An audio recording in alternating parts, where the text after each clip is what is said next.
It's the rock and roll and coffee show, yeah, with Joe.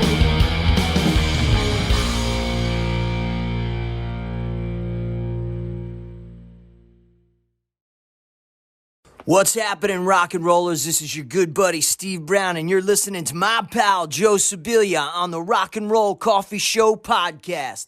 Turn it up and drink some coffee. Hey, is this Joe? Hey, Geoff, how are you, buddy?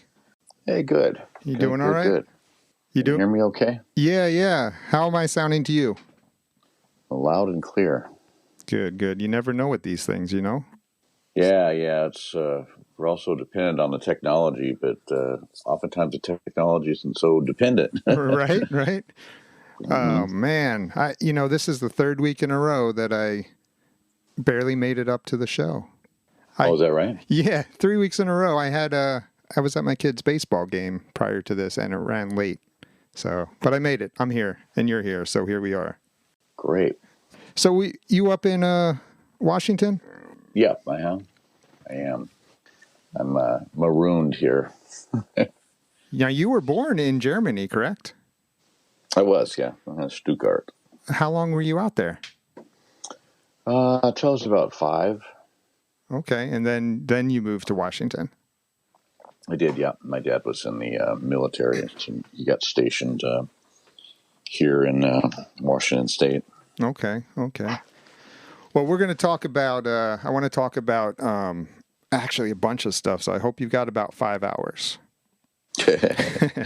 Nah, just kidding. You got your new album, the Sweet Oblivion album is out now, which is fantastic, by the way. Well, thank you.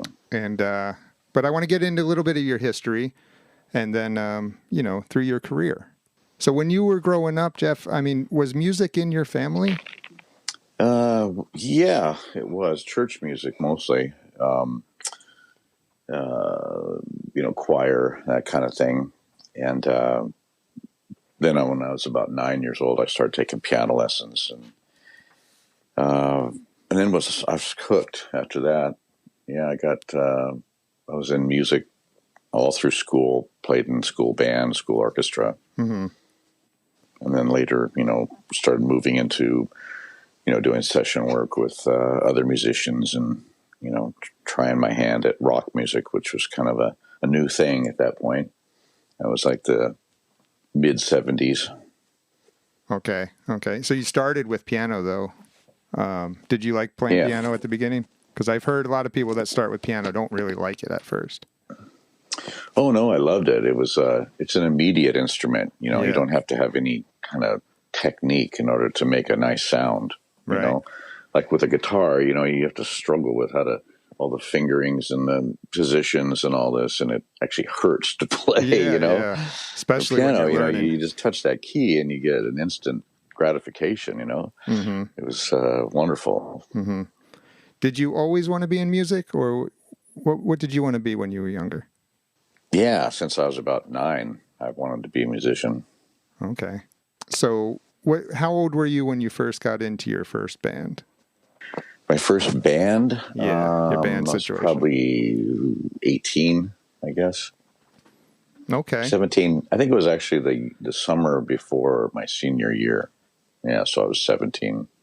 Mm-hmm. And were you singing in that band, or what were you doing?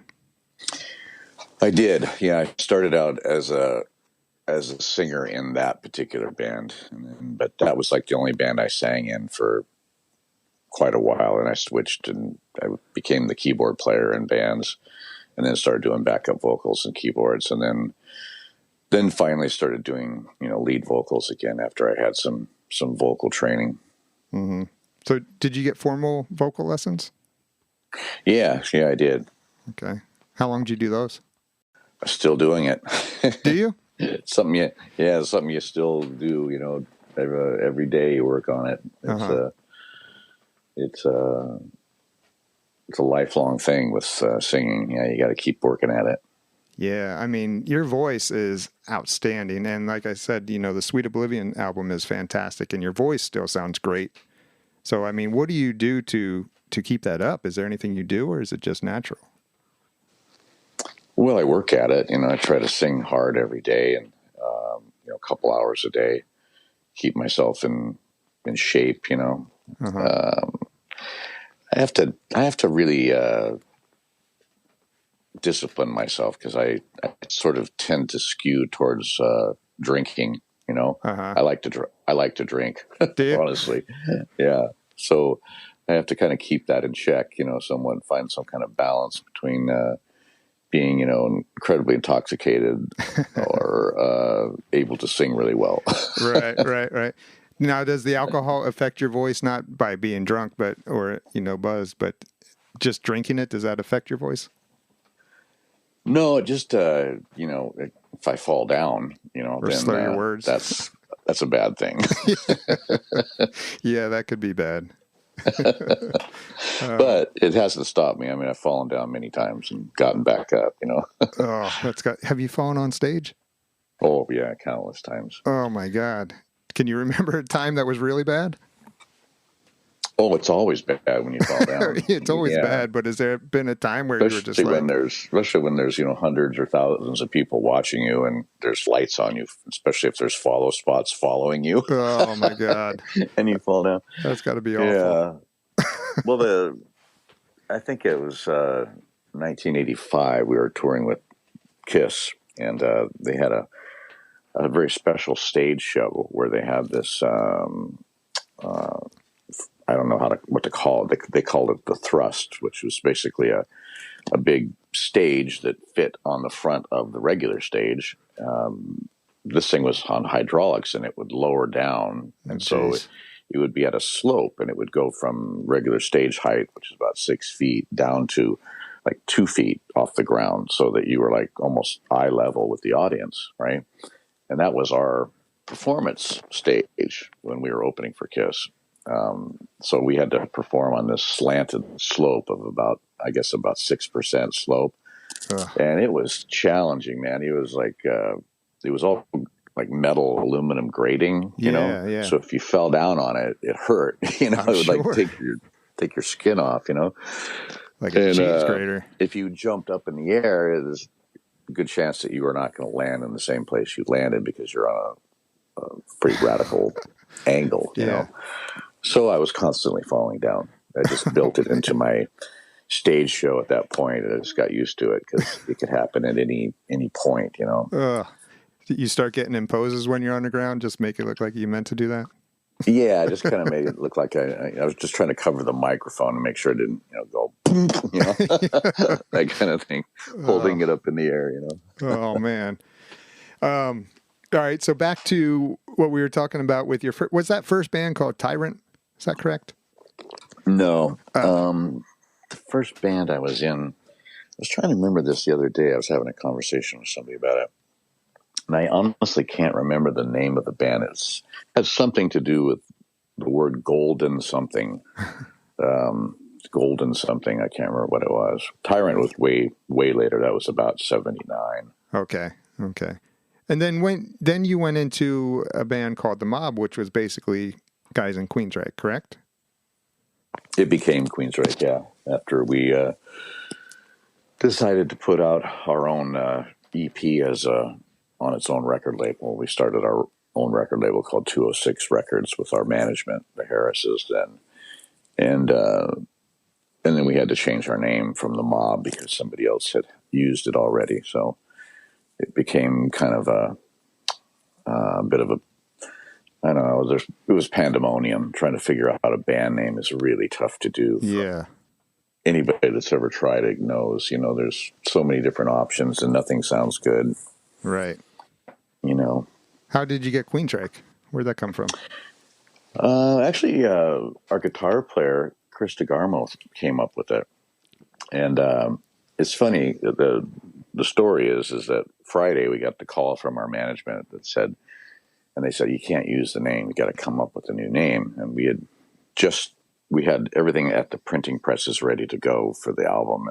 And they said, look, you know, Monday, you know, call us back with a new name. You know, you guys make a decision and come up with something different. So we had all weekend and everybody was kind of thinking about it on their own. And Monday, we met up at rehearsal and Chris came in and he said, I think I have the name. And we had a a song on our EP called Queen of the Reich. Right. And he said, okay, so we take the first word, Queen, we call it Queensryche. Queensryche. What do you think? And none of us had anything better. And we said, okay, that'll do. That'll be what it is. And then I think it took us a couple hours to kind of agree on how we should spell it, Right. and that became the name. It wasn't a lot of debate. Yeah, yeah. Well, I got to say, and it could just be because, we're used to Queensryche now, but I think that would work better than the Mob.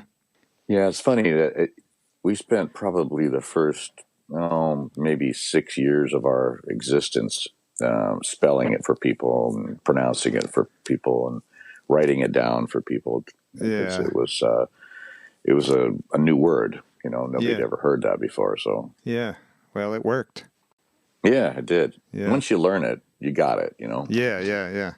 Now, when you guys were the Mob, you were doing covers. Is that correct? Mm-hmm. And then did you leave those guys because you didn't want to do covers? Well, it wasn't like I was bound to them with any kind of contract or even a verbal agreement. We just got together to do, play some parties and play cover songs. I see. I had been working with other bands all along with, that were writing original music, and that's where my focus was writing my songs, and working on original music. So the decision to, focus on that wasn't a difficult one.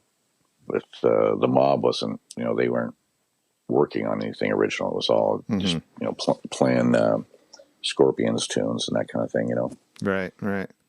But then, over time, Chris came to me and said, hey, look, we've been working on this demo tape. Would you be interested in singing on it?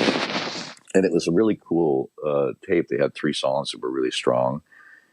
And I suggested that we see if we can write one together, which we did. We came up with The Lady Wore Black as the fourth song. And so then we agreed. Everybody liked the idea, and we went into the studio and recorded the EP, or the songs that would become the EP. Mm-hmm. Mm-hmm. So The Lady Wore Black was your first song you guys actually wrote together? Well, the first song that Chris and I wrote together, yeah. Okay. And then, so is that what got you signed? Was that demo? Well, I think so, yeah. It sold over 60,000 copies. And, wow. So that was a nice little calling card, I suppose you could call it, for the record companies to look at and, think about how much more they could sell with their machine, in place. Yeah. Now, this was... But our management was a couple, Kim and Diana Harris. And Diana was friends with a woman who was a disc jockey at one time on one of the morning radio shows in Seattle. Her name was Mavis Brody. And Mavis had left Seattle and went to L.A. and was working as A&R for EMI. And so Diana called her up and said, I want you to hear my band. Would you come up to Seattle and we can have dinner, have some drinks? She can hear my band.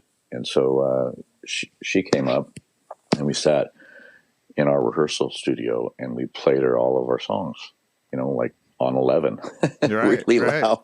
Right. Just her you have to. and us blasting away.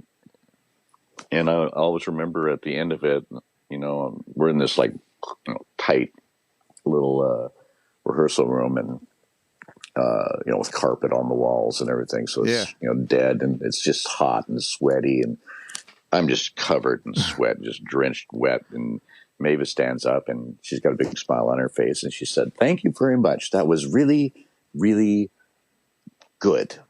And then she left and went out with the Harrises and they went and had their weekend. And Monday we got a call then to get on the airplane and we were going to go to LA and sign a contract.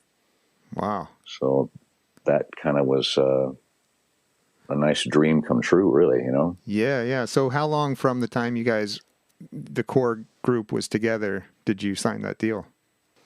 Oh, within, I don't know, actually. I couldn't tell you. It wasn't too long, though, right?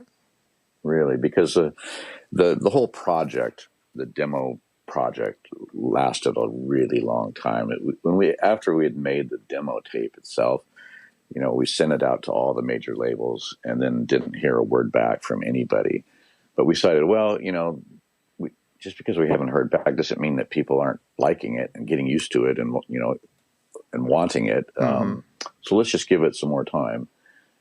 So I think nearly a year went by from the time we recorded it to the time that the Harrises got involved. And then once they got involved and we pressed up the record and sold so many copies, and Kerrang picked up the record and they reviewed it and gave us a big A+ review. Yeah. And things started rolling along, and then that's when the record companies came knocking. And so it was like a good year and a half, I guess, of time that's gone by. Meanwhile, we were just working on new material and writing our second record, really, at that time. So did you tour off of Queensryche? The EP? Yeah. I think we did 2 or 3 select shows. Okay. And then went right in, like you said, you were writing for The Warning. Yeah. Actually, no, come to think of it, I'm getting lost in my dates. Yeah, no worries. That was a long time ago. At some point, we went on a short tour. We, our first show was in front of 3,000 people at the Paramount Theater in Portland, Oregon. And then the next night, we played Seattle for 3,000 people, opening up for this band called Zebra. Mm-hmm. And then our third show was in front of 10,000 people playing in front of Quiet Riot, and we got asked to join their tour, and that was when they had the big album Mental Health that came out. Mm-hmm. So we did a run with those guys, and that was in the summer across, I think, like the southeast and Midwest of the United States. Uh-huh. Then we hooked up with Dio on the West Coast and did a West Coast run. It was really cool. And then we flew out to the East Coast and hooked up with Twisted Sister and finished up the year on the East Coast. And then I think that was the end of our tour at that point. Mm-hmm, mm-hmm. Now, you guys were, for 1983, 84, that time, you were pretty heavy. Right? It was like, who else was comparable to you guys back then? I was a little young back then. I'm almost 50 now, so back then I was probably about 10 or 11, so I wasn't really that, you know what I mean? So I don't know what was happening back there, but who was kind of comparable? I don't know who you'd compare us to. I suppose our first, couple records were pretty derivative of our metal influences at the time, which were, Maiden and Priest and Scorpions and Van Halen, and sort of more focused perhaps on the new wave of British heavy metal. That was pretty inspirational to most of the guys in the band. Now, when you signed your first record deal, was that a multi-record deal, multi-album? Yeah, it was seven albums. 7, okay. And you fulfilled that, right? Or close to it? Oh, yeah, we did all 7, yeah. Nice. Having that kind of deal, is that, I don't know, does that kind of relieve a lot of pressure? I guess they could drop you anytime, right? Even though you have a 7-record deal. Oh, I suppose so. It's always, I never really thought about it, honestly. Yeah. It never was a concern. Yeah. So then you come out with The Warning, and how did that do? Do? Yeah. How? Oh, fuck knows. I had no clue. Wasn't interested. No? No. It was a damn fun record to make. Uh-huh. Yeah, it was a life changer, actually. Not because of the actual record, but what was surrounding it. We went to London. Yeah. And we worked with James Guthrie and Michael Kamen, who had been instrumental in producing and engineering and writing for Pink Floyd, and it was a huge influence. Pink Floyd was a huge influence for Queensryche, and so yeah, this is like a complete reality shift, going to a foreign country and hanging out and living there for 8 months, working on a record, working in the best studios in the world with some of the most respected names in the industry. Wow. And, I was 23 years old. Man. And was this your first time out of the country? Life was pretty cool at that point. Was this your first time out of the country as the band? Mm-hmm. Man, that had to be a blast. Yeah, it was pretty amazing times. Then you had Rage for Order came out, and that's where I pick up on Queensryche. Because I remember Close to You had a lot of MTV airplay, correct? Perhaps, yeah. I don't really know. Yeah, I remember that video on all the time, and that's how I found out about you guys. And I think on that tour you guys went out with Ozzy? Yeah, we did. We toured with Bon Jovi and Ozzy. Bon Jovi, really? I didn't know. And who else? I can't remember who else. I know there's somebody. Oh, Rat. Yeah, okay. Rat. Yeah, those three bands. I got to say, Rage for Order and Operation Mindcrime are probably two albums that are in my top 10. Oh. Yeah. Rage for Order, I love that album. Now, when that came out in 80, I want to say 86, right? 86, yeah. So at that time, I mean, rock music was, you guys got lumped in with all those LA bands, but you weren't really that style. I guess it depends on who you were reading, whose opinion you were reading. Mm-hmm. Do you think you fit in with those bands at that time? Fit in? Yeah, like in that whole scene, I guess some call it the hair metal scene, but you guys weren't really that kind of band, I didn't think. Queensryche never was part of a scene. Mm-hmm. We actually kind of made an effort to not be part of a scene. Still to this day, I just abhor any kind of club. Yeah. Connotations of anything. I don't know, it just rubs me the wrong way. Yeah. Yeah. So Rage for Order, how long did you tour on that album? I don't know, maybe 4 or 5 months, 6 months. It wasn't a big tour at that time. Okay. We were having issues at that point with our management, and there was a lot of unorganization going on within the band and the whole thing. That finally kind of came to a head at the end of that tour, and we parted ways with our management, and found ourselves just kind of ground to a halt, basically.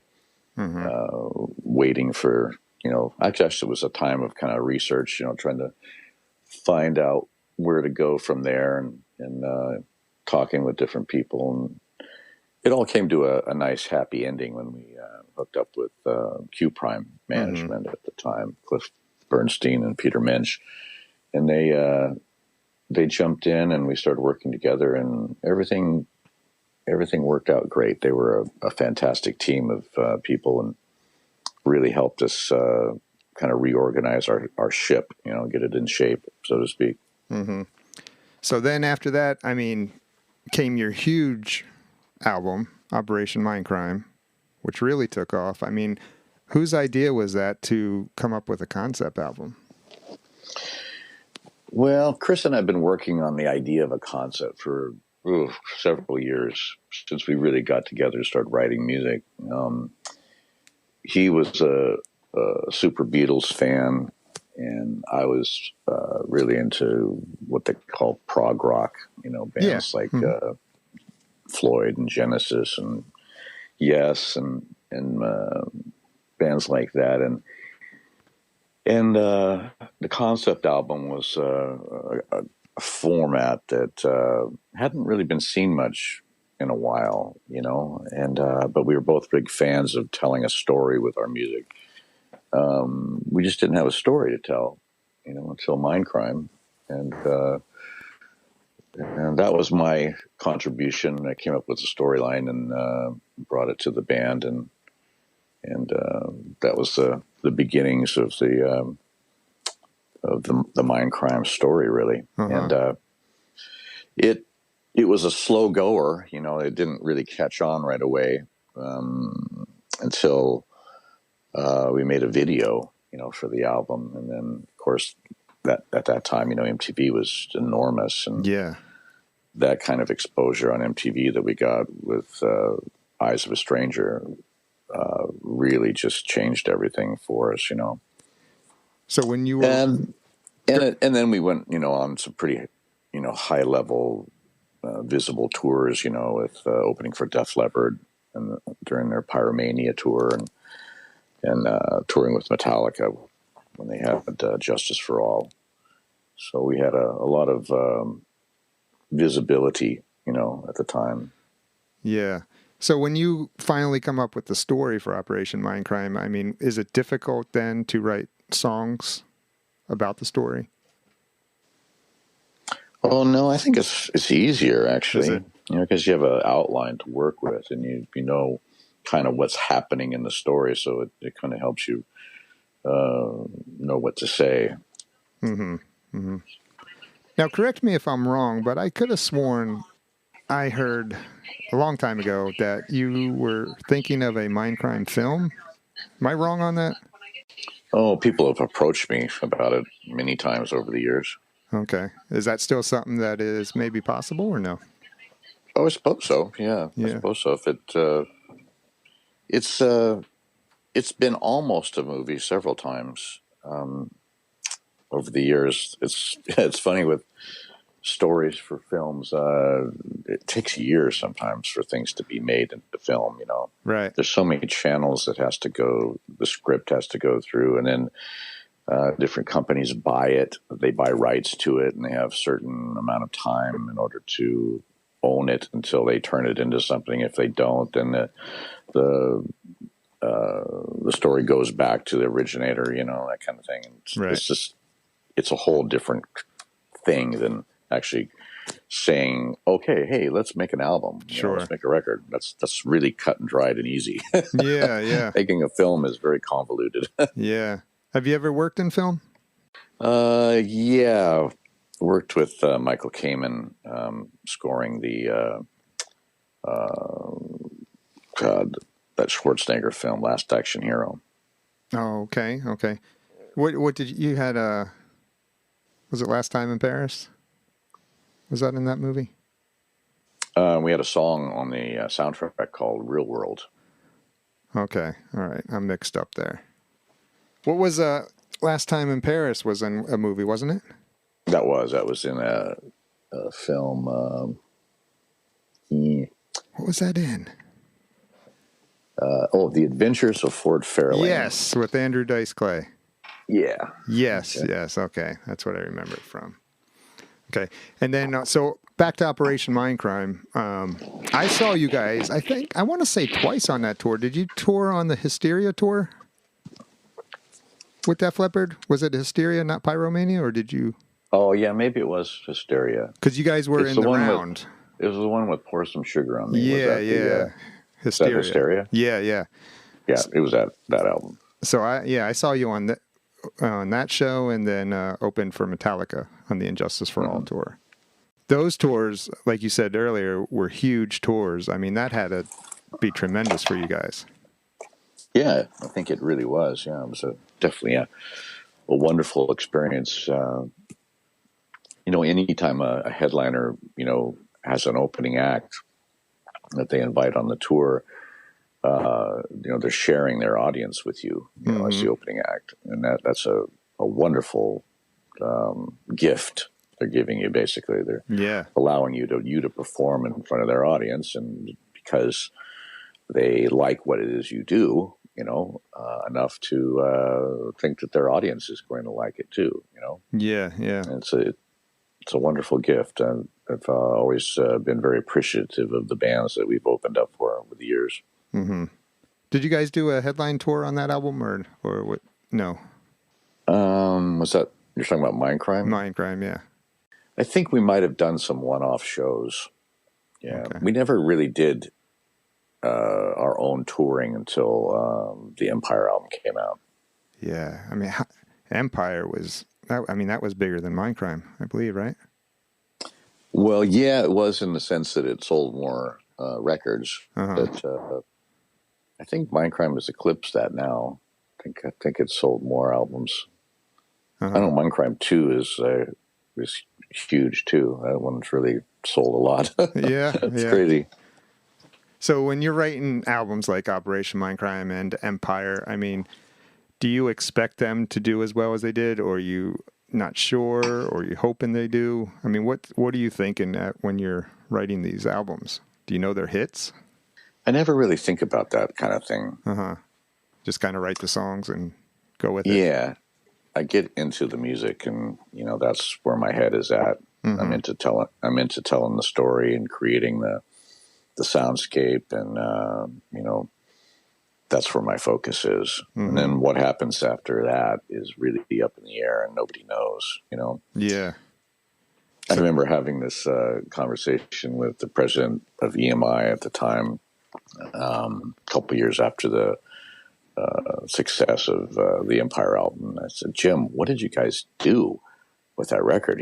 How was there some kind of special formula you guys had in place?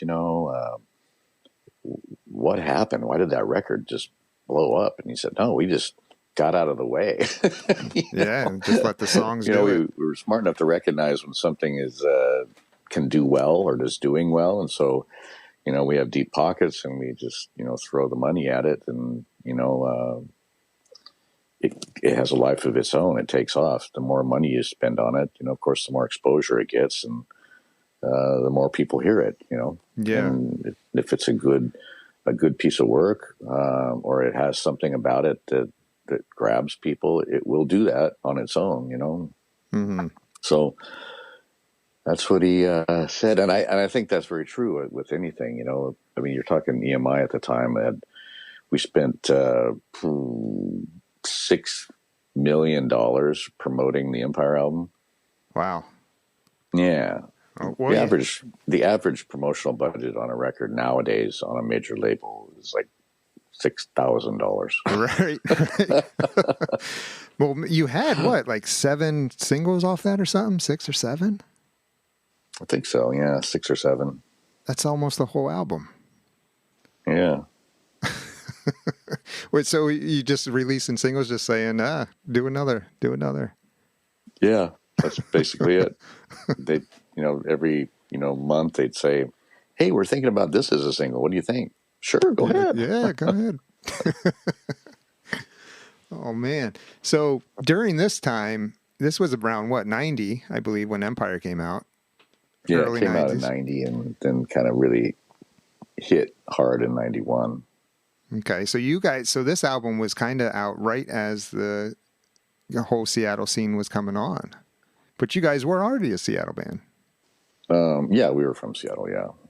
Yeah. So the whole grunge came on. I mean, I've talked to a lot of people about when that whole sound came in, and they saw it coming. Did you guys see that sound coming? The sound? Yeah. Did you see it? The sound was the same as all rock bands, just maybe tuned down a little bit more. The amount of promotion that groups were having at that point, especially the Seattle bands that were coming up, was phenomenal. The guys at Sub Pop and these indie labels that were so vocal, they were really, really smart marketing people. And they did a wonderful job in establishing this sort of mock genre, really, if you will, because grunge isn't really a thing. It's just somebody's catchphrase, Right.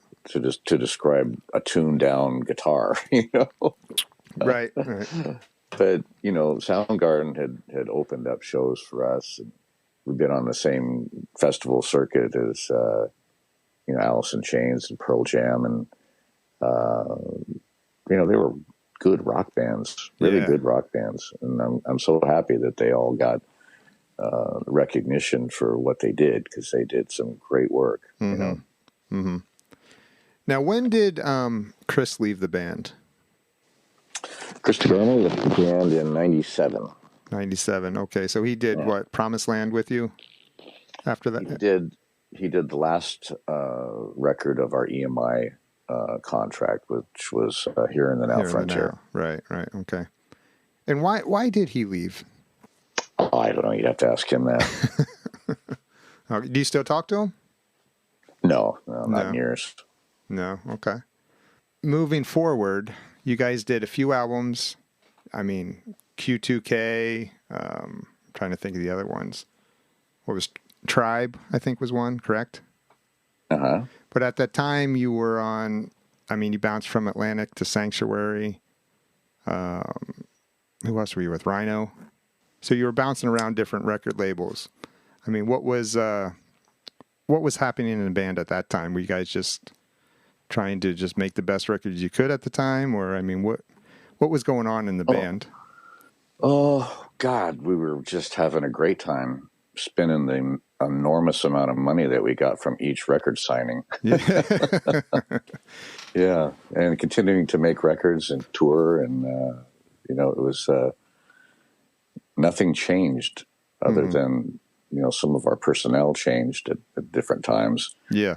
After Chris left, it was a bit of a scramble, honestly, to kind of figure out what to do, because he was kind of large and in charge of a lot of things within the band, And so once we figured that out and who was going to do what, we just kind of continued on, and we brought in Kelly Gray to take over Chris's guitar parts. And Kelly was a very successful producer, engineer at that time. And he kind of fit right in, because, of course, he and I had been playing music together since 78, I guess, various projects and all. And Michael and Kelly grew up together. Scott and Kelly grew up together. So he kind of fit right in with us in a lot of ways. Mm-hmm. And we made some really cool records along the way with him. And then later, without him, we had a guy named Mike Stone come in and take over guitar for a couple of years. Mm-hmm. What happened after that? Oh, then Parker Lundgren came in and took over on guitar after a while. So then let's talk a little bit about your time at the end of Queensryche. That was what, 2012? 2012, yeah. Okay. Now, when all that went down, I mean, were you ready to leave the band at that time? Oh, I'd wanted to leave the band since 90. Really? Okay. Yeah. But it was such a successful entity, and it's hard to walk away from something that you love doing, and you sure. I mean, you put your heart into that.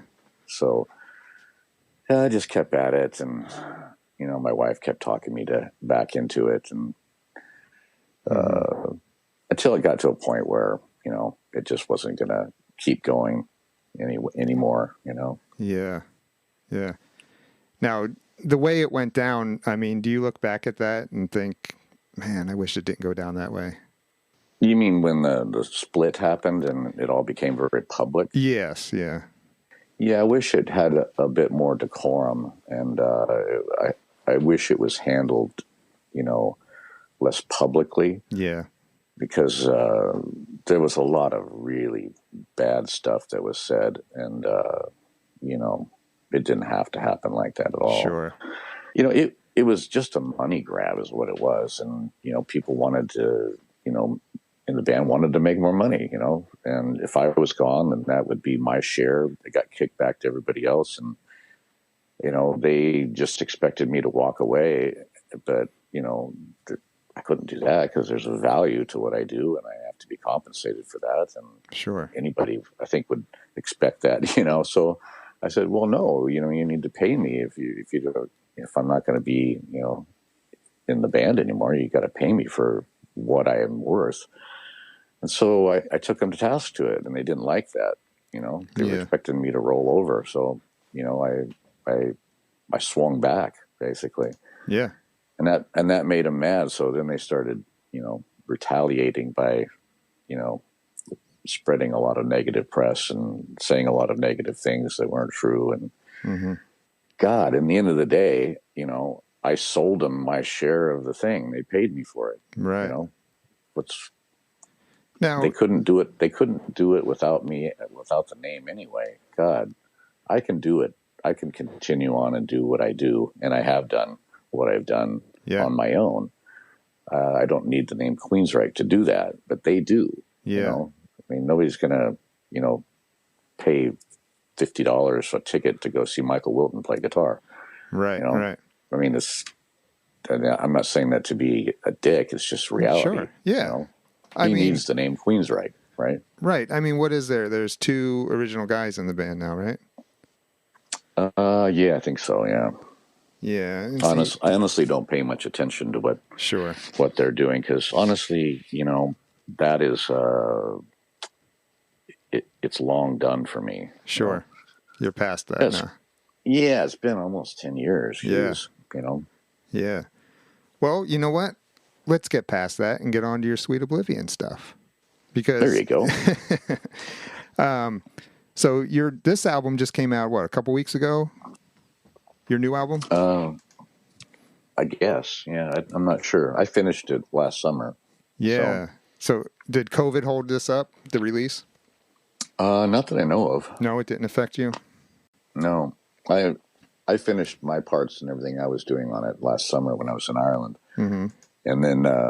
And then why it hasn't come out up until now, I don't know. I mean, that's probably just Frontiers. They're fitting it into their fiscal calendar. Sure. Now, this is an interesting. Is this a project, or I would probably call it a project, right? It's a project that I asked to be part of.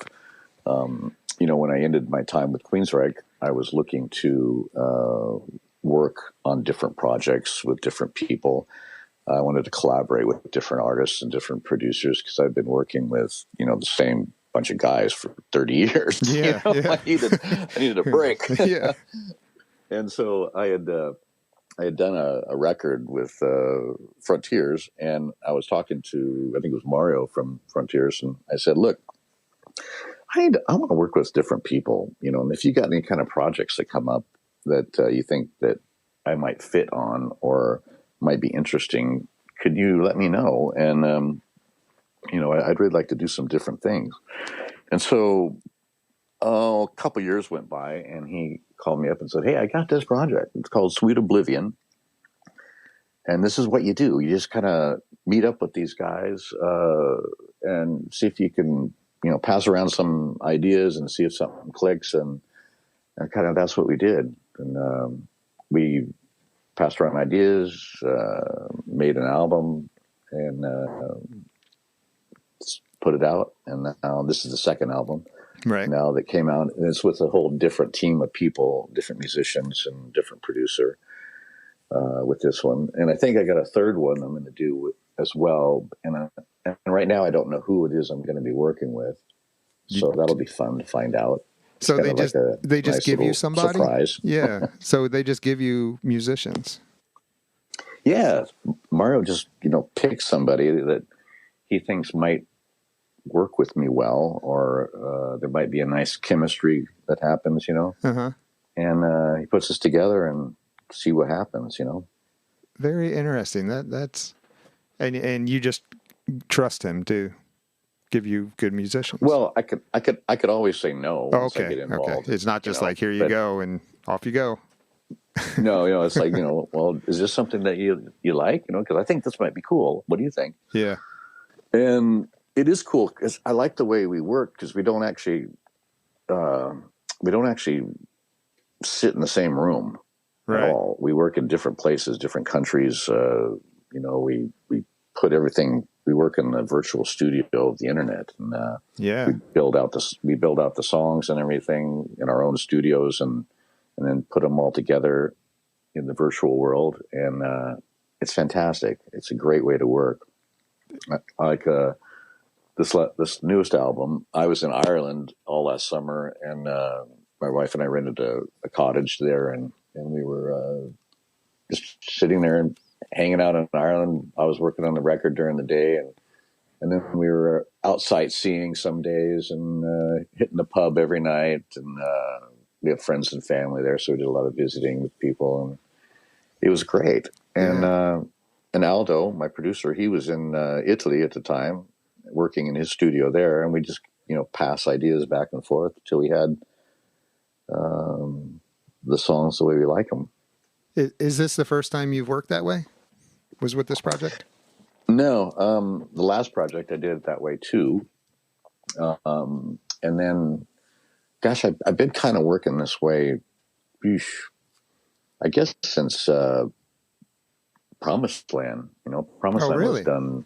A lot of that was virtual studios, working in different studios. Yeah, so since about '94, I guess. Okay. Back and forth. Okay. Do you have a studio at your house? Yeah. Uh-huh. Okay. So that in itself is just a money saver, right? You're not paying studio fees. You're not paying all this extra money. Well, there's really no reason to go to a studio anymore. Yeah. Like what people think a studio is, because we all have them. Yeah. Yeah. I mean, everybody's got one now. Really, you work in the studio that you're comfortable in, and if that's someplace else with somebody else's gear, cool. Whatever you need to make your scene work. I like the gear I've collected and that I use, and I'm proficient on it. I know how to, I know what sound I want when I want it and how to get it and make it work.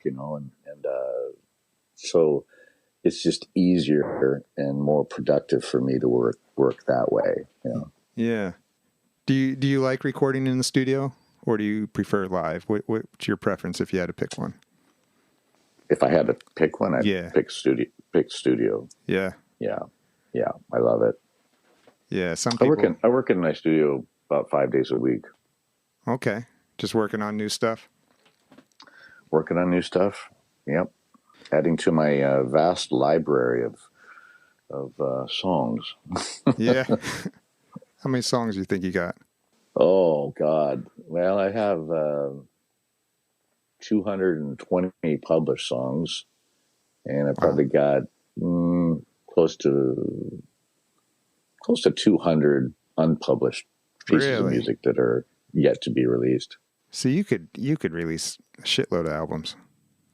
Oh yeah, yeah. You're all set, ready to go. And I plan on it. Yeah, yeah. Over the next 10 years, yeah. Yeah. So are you going to put out? You think you'll do another solo album, just like not Sweet Oblivion, but just Geoff Tate? Oh yeah, yeah. I'm about due. It's been 10 years. I guess I should release another one. I don't really know what they're going to be called anymore. I mean, a lot of people aren't releasing albums anymore. They're just releasing songs every month or so, Yeah. Over a year, they'll release 12 songs over a year, That's kind of a cool idea. Yeah, you like that idea? That. I mean, that would make more sense, right? Just release a song at a time. Yeah, because, the whole concept of a record was an old idea from, back in the 40s and the 50s, Sure. When record companies owned the music and they wanted to market this product that they owned, and so they had to create some kind of thing to sell it, or call it, and so these are really old ideas that we don't really need to adhere to anymore. Right. We're living in the 21st century, and this is a fantastic time to be alive. I tell you, so many cool things you can do nowadays, and all from the comfort of your home. Yeah. Yeah. Have you seen the holograms? Any of those hologram shows like the Dio? Have you? Yeah, I saw the Dio one was spectacular. Were you actually at a show? Yeah, I was at a show. My buddy Kelly Gray was part of that tour. Okay. And, part of putting that whole thing together from the audio standpoint. So how was that in the audience? How was that experience? You mean as a when you were watching it? Watching it? Yeah. Watching it? I mean, did you feel like it was? It was cool. Yeah, it was very cool. For what it was. I mean, if you were going there expecting to see Ronnie Dio performing, you know, you probably should check your head, Right. you know, because it wasn't Ronnie. You know, it was an image of Ronnie. You know. Yeah.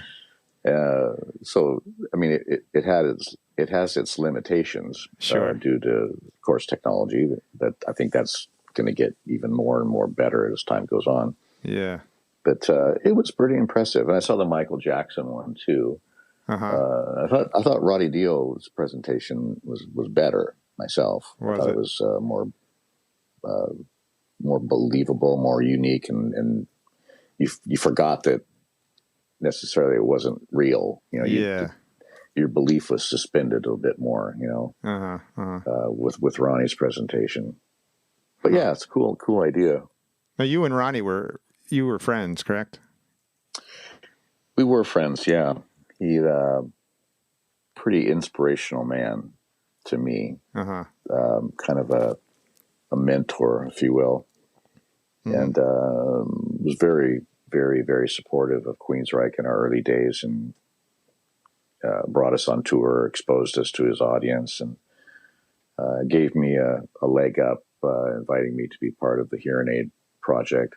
Yeah, I wanted to mention that. And then later we toured again with a solo project, and then later again we toured with Heaven and Hell, and then he also sang lead vocals on my Operation Mindcrime 2 album, which was a phenomenal song that he contributed to. I just love what he did with that.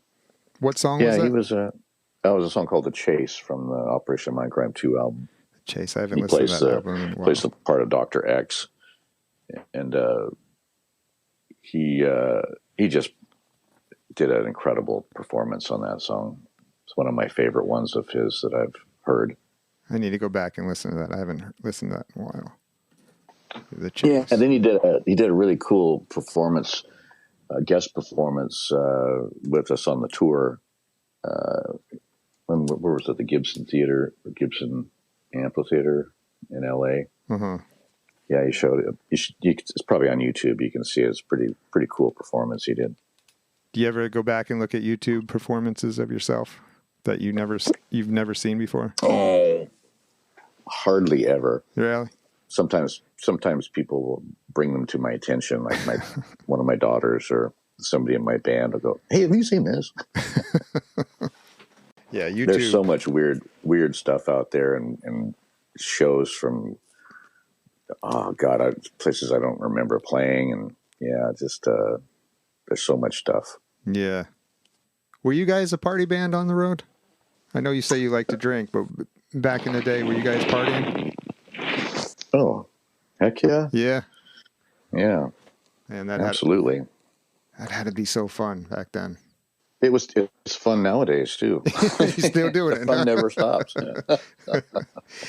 Now, Sweet Oblivion, are you doing any tours with that, or what's going on future wise? No, that's a project. Okay, and, so I don't believe I'm booked right now up until Christmas of 23, so I don't really have time to do anything else tour wise with another project. Maybe at some point after we do a third album, maybe I'll do a special tour of those songs or something like that. I don't know. This depends. I really don't have any solid plans as of yet. Okay. Before COVID hit, you were doing an Empire Rage for Order thing, weren't you? Yeah, it was the 30-year anniversary of the Empire album, and we were playing the album in its entirety and opening our show with Rage for Order in its entirety. Wow. A really cool show with an intermission, and it had a lot of energy and a lot of really cool stuff going on with it. And it was such a shame with having to shut it all down, and then postpone it and then change the dates multiple times. Oh, what a pain in the ass, huh? Our agents and everybody's agents going crazy at this point, trying to predict when everything will open up. And all the different markets are opening up at different times. You know, like we have dates right now starting next month here in the Northwest. We have 2 dates, and then we have then we go to the UK in July and August, and that's really when things start really opening up. And, by fall, I think things are really going to be back in the swing of things, you know. Now, are these shows full capacity shows, or are they still limiting the attendance? It depends on where you're at, you know. Okay.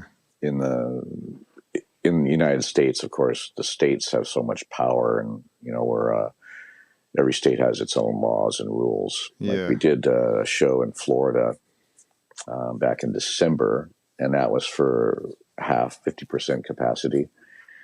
And then we went up to New Hampshire and did a series of shows there because they required so few people in the venue that we had to split the show up in like quarters, you know.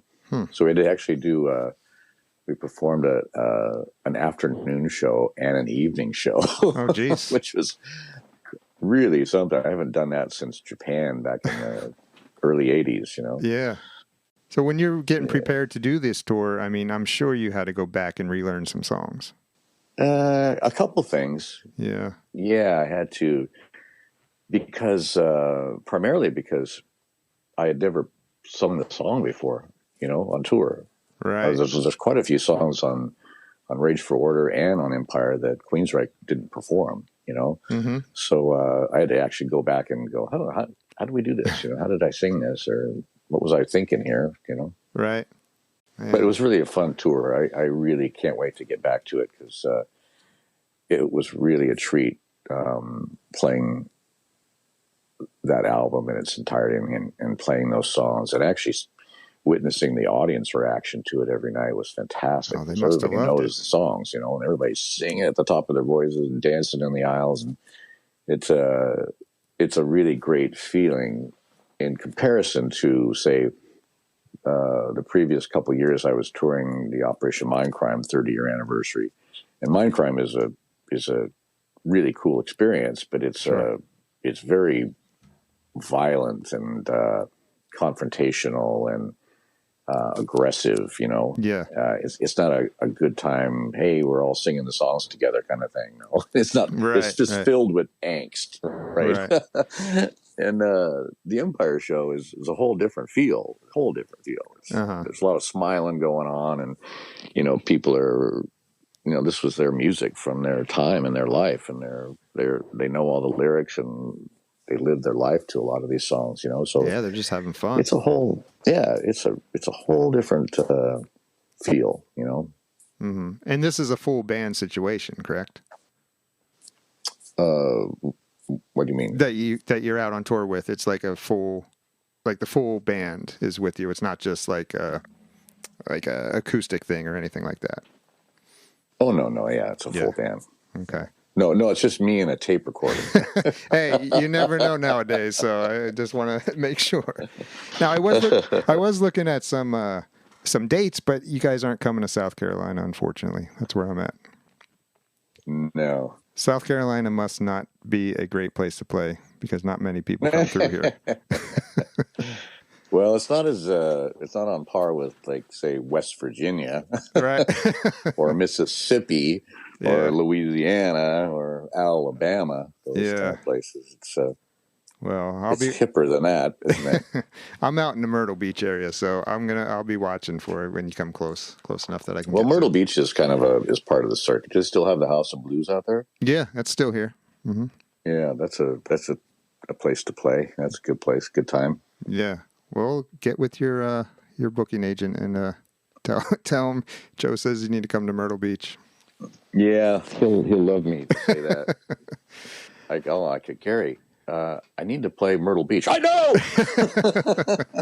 I'm working on it. Well, what else? What else you got going on? I mean, I think we've covered a lot of stuff. I mean, that's my life in a nutshell, Joe. Yeah. I mean, like we could have went hours if we got really into it, but you know, we try and keep it to an hour. Yeah, I'm actually just working on new music right now and working on a couple side projects that I got going on, and that hopefully will come out in the year. Mm-hmm. And then my band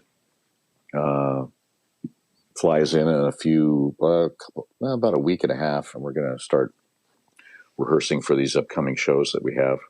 Okay. But pretty much that's it. I'm just at home enjoying the sunshine and being home for once in my life.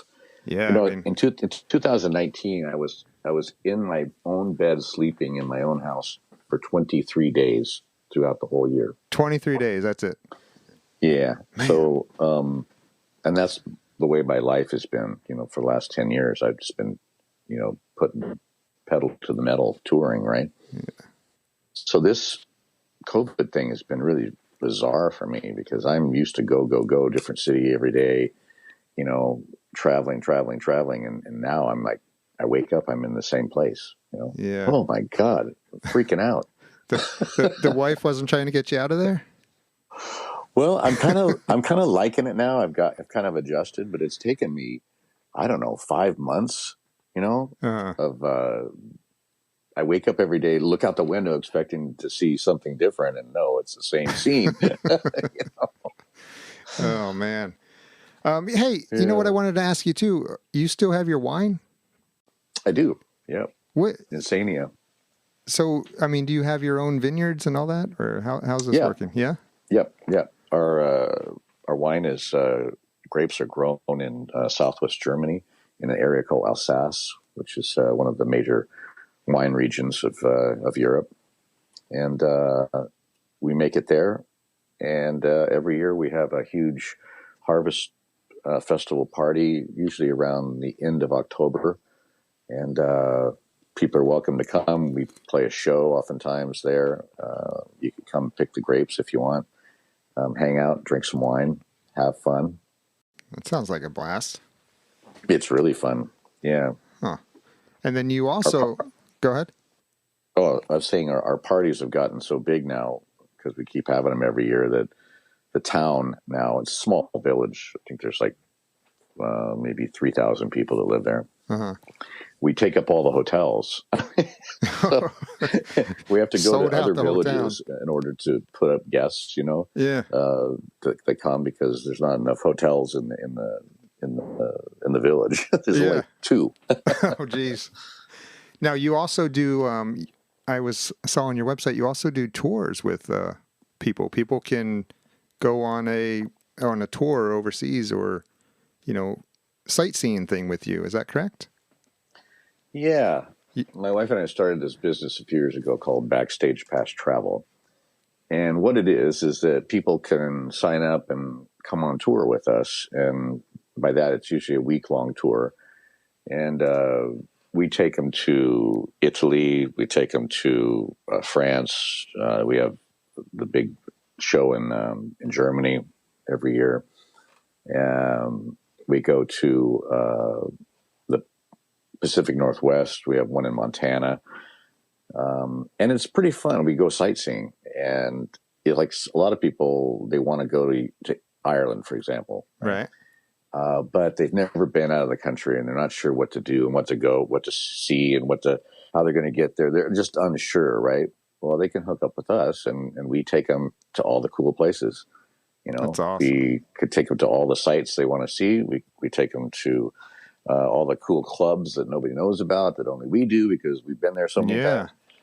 We take them to the best restaurants and the best experiences that they can imagine, you know, and it's usually the tours are surrounding music in some way. Either I'm playing on tour and we have one of our shows that's happening during that week where we invite everybody out, or I have a lot of musicians that are part of my team of people that entertain all the guests. And there's always like, you know, the pub sing along. We lock out a pub and it's just us, our group of, 22 people there, and we're drinking and singing songs, telling stories till, dawn. Yeah. Before we have to crawl out and go see, the sights of the cliffs of Moher and trying to fall off the edge of the cliff, that kind of thing. It's pretty rock and roll. Man, so fun. I mean, you got to be Yeah, having a blast. it's very fun. It's very fun. Yeah. Well, man. All right, Geoff. Well, listen, man, I appreciate you taking the time to talk to me tonight and have this conversation. My pleasure, Joe. It was great talking to you. My pleasure. Yeah, good talking with you, and let's do it again sometime. Yeah, definitely, man. Hey, I'm going to play one of your new songs off the new album, Sweet Oblivion. I'm going to play that for the listeners, if that's okay. Sure. Okay. So we're going to play this, but hey, hang on the phone for a second, Geoff, okay? And then that's it. All right. Okay. All right, Geoff. Thank you. You bet.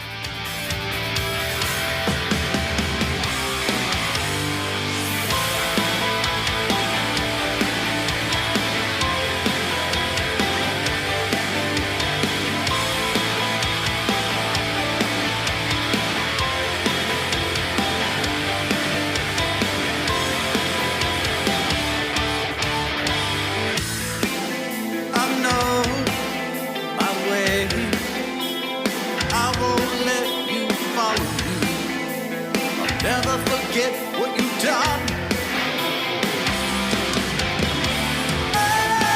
I've lost my faith.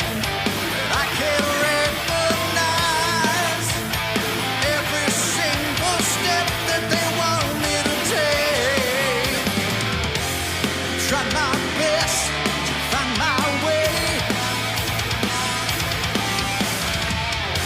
I'm trying my best to stay awake. I keep asking myself, how can I survive and make it through the day? You're always on my mind. If I make a change, it won't be my last. I'll see you on the other side. It really rains the past. I promise I'll stay with you forever. These two hearts will fly again. Now you've lost your faith, and now you understand what I felt every day without you. Try my best to find my way. I'm trying my best to stay awake. I keep asking myself, how can I survive and make it through the day? You're always on my mind. If I make a change, it won't be my last. See you on the other side. It really rains so fast. I feel the storm gather. Is it all in my head? You were my destiny. Were those the words that you said? What did you mean by forever? There's nothing but static coming from, and your silence says it all.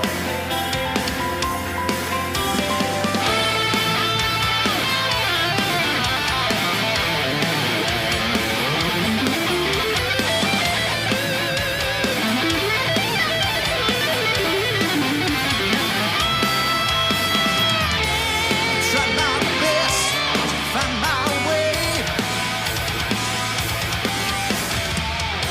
I'm trying my best to stay awake. I keep asking myself, how can I survive and make it through the day? You're always on my mind. If I make a change, it won't be my last. See you on the other side. Yeah, yeah. See you on the other side. I'll be there. See you on the other side. See you on the other side. See you on the other side. Oh, hell.